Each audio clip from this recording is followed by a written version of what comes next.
بھائی بڑی اہم بات، بڑا اہم مسئلہ واقعے میں سنانے لگا۔ بندہ مصر میں رہتا تھا، غصے میں اپنی عورت کو طلاق دے بیٹھا۔ مصر کے رہنے والے مولویوں سے پوچھا، جواب سے مطمئن نہیں ہوا، سفر کیا، مدینے آ گیا۔ جب وہ مدینے پہنچا تو حکومت نے امام کو نظر بند کر دیا تھا۔ امام کے علم کی وجہ سے امام کو گھر کے اندر قید کر دیا گیا تھا۔ جب وہ مدینے پہنچا تو مدینے پہنچ کے اس نے لوگوں سے کہا کہ وارث رسول کہاں بیٹھا ہے؟ انہوں نے کہا دربار میں۔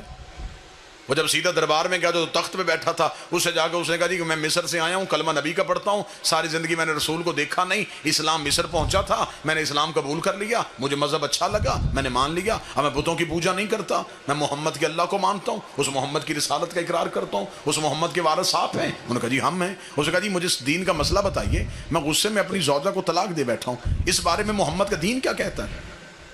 حاکم نے کہا کہ یہ مسئلہ میں نہیں بتاؤں گا، شام تک انتظار کر، شام کو جو دربار کے علماء آئیں گے نا ان کے سامنے اپنا مسئلہ رکھنا۔ وہ شام تک دربار میں بیٹھا رہا، سارا دن وہ دربار کا منظر دیکھتا رہا۔ شام کو مولوی دربار میں آئے، اس نے کہا جی کہ میں مصر سے آیا ہوں، غصے میں اپنی بیوی کو طلاق دی ہے، اب کیا کروں؟ انہوں نے جب اسے جواب دیا، اب میں اشارہ کروں گا، بعد میں کھل کے نہیں بتا سکتا، وہ سیدھا واپس آ کے حاکم کے پاس کہنے لگا جواب سن کے میں مطمئن نہیں ہوا، اتنا پتا چل گیا ہے نہ ان کا تعلق غیرت سے ہے نہ تیرا تعلق غیرت سے، یہ کوئی غیرت کا مذہب ہے؟ واللہ با حسین میں ممبر کی عزت کا سب جتنے میرے شیعہ سنی مہربان بیٹھے، کتابیں لکھتی ہیں کہ اس شخص نے اپنی داڑھی کو نوچا اور نوچ کے کہنے لگا وائے ہو مجھ پہ، کیوں میں نے محمد کا کلمہ پڑھا، حیرانگی ہے مجھے کیوں میں نے اسلام قبول کر لیا۔ یہ ایسا مذہب ہے؟ یہ اسلام کو برا بھلا کہتا دربار سے نکل رہا تھا، یا صادق آل محمد کے نوکر نے کلائی پہ ہاتھ رکھ کے کہا وارث کی پہچان تجھے نہیں ہے، گلا اسلام کو دے رہا۔ اس نے کہا پھر وارث کون ہے؟ انہوں نے کہا وارث یہ نہیں۔ اس نے کہا یہ کون ہے؟ انہوں نے کہا یہ تو تخت والے ہیں۔ نبی کے جانے کے بعد دو حصے ہو گئے اسلام کے، ایک تخت والا اسلام ہے، ایک غدیر والا اسلام۔ اس نے کہا یہ کون ہے؟ انہوں نے کہا یہ حکومت کے، یہ سگائے دنیا ہے، یہ دنیا پرست ہے۔ اس نے کہا پھر محمد کا وارث؟ اس نے کہا گھر کے اندر۔ اس نے کہا مجھے اس سے ملا کے لا۔ اتنا کہنا تھا، یا کتابیں کہتی ہیں اس صحابی کی آنکھوں میں آنسو ہے۔ اس نے کہا کاش تو پہلے آتا، محمد کا بیٹا محمد بن کے ممبر پہ بیٹھتا تھا، روز مجلسیں ہوتی تھی، روز درس ہوتے تھے۔ اب تو حکومت نے نظر بند کر دیا ہے، اب تو بڑا عرصہ ہو گیا میں بھی مولا کی زیارت نہیں کر سکا۔ اس نے کہا کس نے بند کیا ہوا ہے؟ اس نے کہا اسی حاکم نے۔ اس نے کہا ملے بغیر میں مان گیا ہوں وہ سچا ہے۔ اگلی سطر سننا، میں فضائل پڑھ رہا ہوں، فضائل۔ اس نے کہا میں مان گیا وہ سچا ہے۔ اس نے کہا ملا تو نہیں اور تو مان کیسے گیا وہ سچا ہے؟ اس نے کہا میں مان گیا ہوں جب اسے پابند کیا ہوا ہے، کیونکہ سچ پہ پابندی ہوتی ہے، جھوٹ پہ نہیں ہوتی۔ اگر اسے پابند کیا ہوا ہے تو وہ سچا ہے۔ اس نے کہا پھر اس نے کہا میں امام سے مسئلہ پوچھوں گا۔ اب یہاں میں نے جو بات کہی تھی کہ میں واقعے میں ایک بہترین نصیحت آپ کے سامنے رکھوں گا، جو سب دعا حاصل کروں گا۔ جس وقت وہ یہ مسئلہ پوچھنے آیا اس وقت مدینے میں ایسے جید صحابی موجود تھے جو یہ کہہ سکتے تھے کہ ہم امام کے نائب ہیں، ہم بتا سکتے ہیں کہ امام اس مسئلے کے بارے میں کیا کہتے تھے، لیکن نہ امام کے شاگردوں نے کہا کہ ہم امام کے نائب ہیں، اور نہ انہوں نے ایک مسئلے پہ فتویٰ دیا کہ ہم فتویٰ دے سکتے ہیں۔ نہیں، انہیں پتا تھا کہ جب حجت موجود ہو پھر غیر معصوم فتویٰ نہیں دیتا۔ نہیں بات ابھی سمجھیے گا، جب امام موجود ہو پھر غیر سے مشورہ کر سکتے ہو، فتویٰ نہیں لے سکتے۔ ابھی تک ہر بندہ سمجھا نہیں، اب میں اشارہ دینے لگا ہوں، ایک بہترین اشارہ۔ اگر کیونکہ پیاسے کو چشمے کی ضرورت ہوتی ہے، پیاسا کام ہے چشمے کے قریب جانا، چشمہ پیاسے کے پاس نہیں آتا۔ اب کوئی پیاسا چشمے کو ڈھونڈے ہی نہ اور نالی سے پانی پی لے، اس میں چشمے کا کیا قصور؟ جب شیعوں کو پتا ہو کہ امام موجود ہیں پھر وہ غیر معصوم کے قدموں پہ ہاتھ رکھ لیں، اس میں امام کا کوئی قصور نہیں۔ اب وہ شخص مدینے میں موجود ہے، اسے پتا ہے کہ اس دیوار کے پیچھے امام ہے، اس نے کہا اگر مجھ میں اتنی طاقت ہوئی میں ملوں گا ضرور۔ صحابیوں نے کہا کیسے مل سکتا ہے، وہ تو نظر بند ہے۔ اس نے کہا مجھے نہیں پتا وہ کہاں ہے، انہیں تو پتا ہے کہ میں یہاں ہوں۔ بس آخری جملے کہنے لگا ہوں اور شیعت کا نتیجہ دینے لگا ہوں۔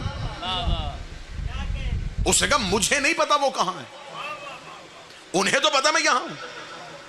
میں ان سے باخبر نہیں، وہ مجھ سے باخبر۔ اگر تو وہ مجھے دیکھ رہا ہے پھر وہ مسئلے کا جواب بھی دے گا، مجھے ملے گا بھی، مجھے بلائے گا بھی۔ انہوں نے کہا ایک دفعہ گلی میں جا کے حالت دیکھ۔ جب وہ محلہ بنی ہاشم میں پہنچا تو اس نے کیا دیکھا؟ سپاہی، فوجیں، چھتوں پہ سپاہی کھڑے۔ امام کی گلی میں مخبروں نے گھر کرائے میں لیے ہوئے تھے، وہ دروازوں کی اندر سے دیکھ رہے تھے کہ امام سے ملنے کوئی نہیں آیا۔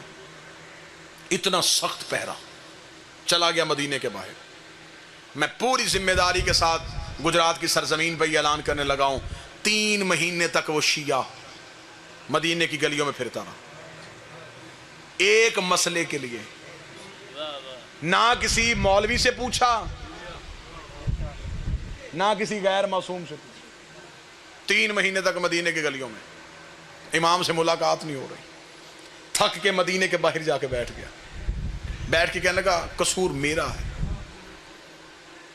میرے اندر کوئی ایسی غلطی ہے جس کی وجہ سے تو مجھے مل نہیں رہا۔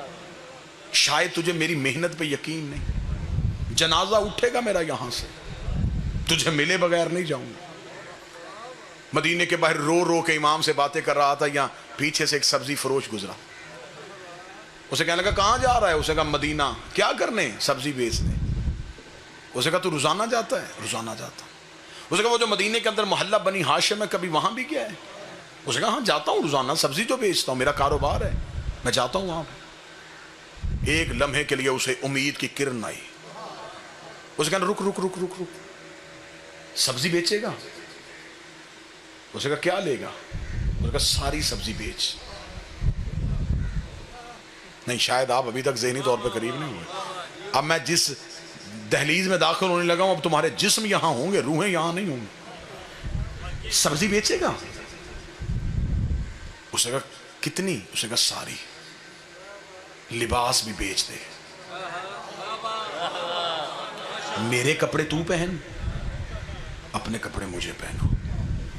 سبزی فروش بن گیا، سر پہ رکھی سبزی کی ٹوکری، سبزی فروش بن کے مدینے میں داخل ہوا۔ میرا بادشاہ حسین میرے لفظوں میں اتنی طاقت دے دینا کہ یہ لفظ تمہارے دلوں میں اتریں اور ایک بندہ مجمع سے چہرے میں چمک لے کے آنکھوں میں ولایت کی مسکراہٹ کے ساتھ یہاں پہ جواب دے دے کتنا اچھا شیعہ تھا، امام کی محبت میں سبزی فروش بن گیا، ضمیر فروش نہیں بنا۔ ہائے ہائے ہائے،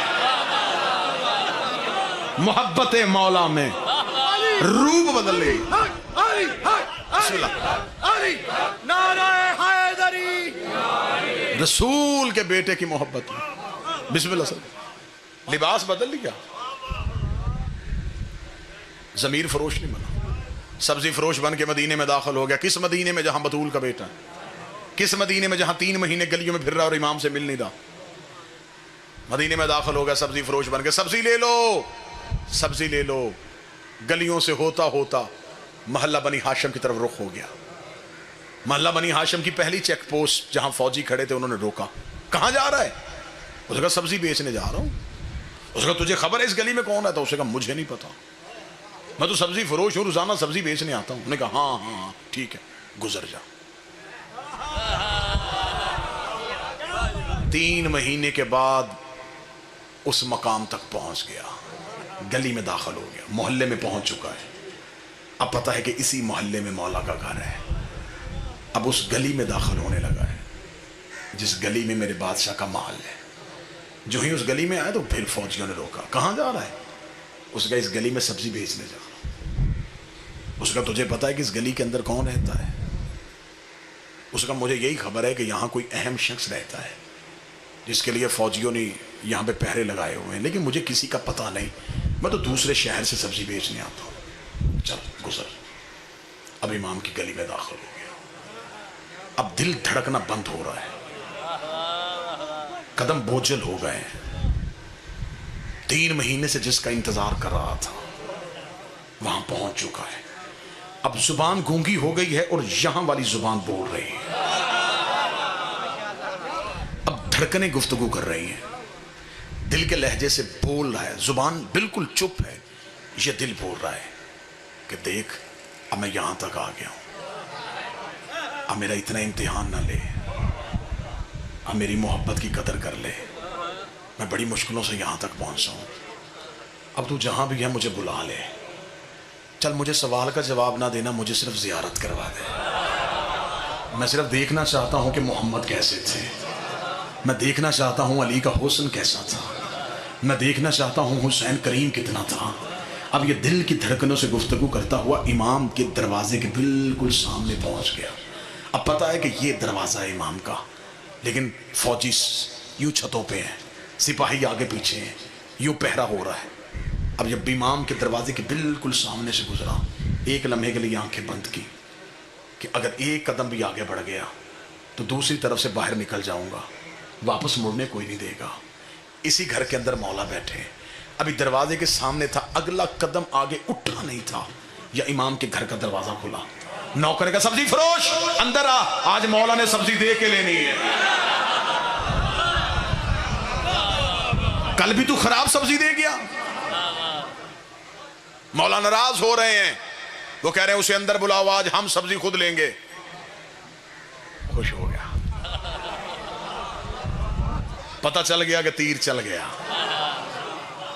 دھڑکنے سمجھ گیا, وہ گفتگو بات بھام گیا. وہ جلدی سے امام کے دروازے کی طرف. فوجیوں نے سامنے تلواریں نیزے کی. کدھر؟ اسے کہا یہ غلام کہہ رہا ہے کہ اس کے مولا نے بلایا. اسے کہا تمہیں پتہ ہے اندر کون بیٹھا ہے؟ اندر شیعوں کا امام بیٹھا ہے. پابندی لگائی ہے حکومت نے, کوئی اسے مل نہیں سکتا, اور تو اتنی جلدی جائے گا؟ اسے کہا اس نے کہا ہے کہ سبزی ان کے مولا نے دے کے لینی ہے, میں تو سبزی بیچنے جا رہا ہوں, مجھے کیا پتا کون ہے. سپاہیوں نے کہا ہم تیرے ساتھ چلیں گے.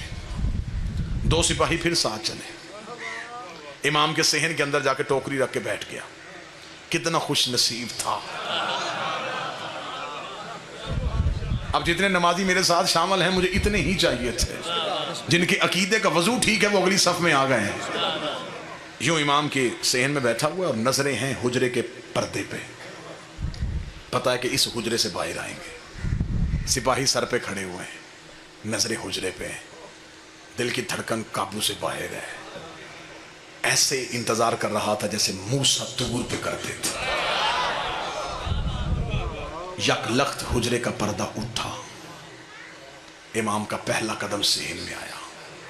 سر پہ رسول والا امامہ, ابو طالب کی ابا, ہاشم کی دستار, عصائے موسیٰ کو ہاتھ میں لیے ہوئے, انگشتری سلیمان کو انگوٹھی میں پہنے ہوئے, چہرے پہ حسن والی مسکراہٹ, علی والا حسن.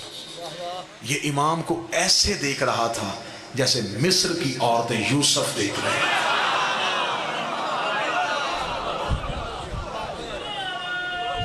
بسم اللہ. اگلے ہی لمحے میں مہتاب امامت اس کے پہلو میں آ گیا. امام اس کے قریب آ کے بیٹھ گئے. خوشبو ولایت کو اس نے سونگھنا شروع کیا.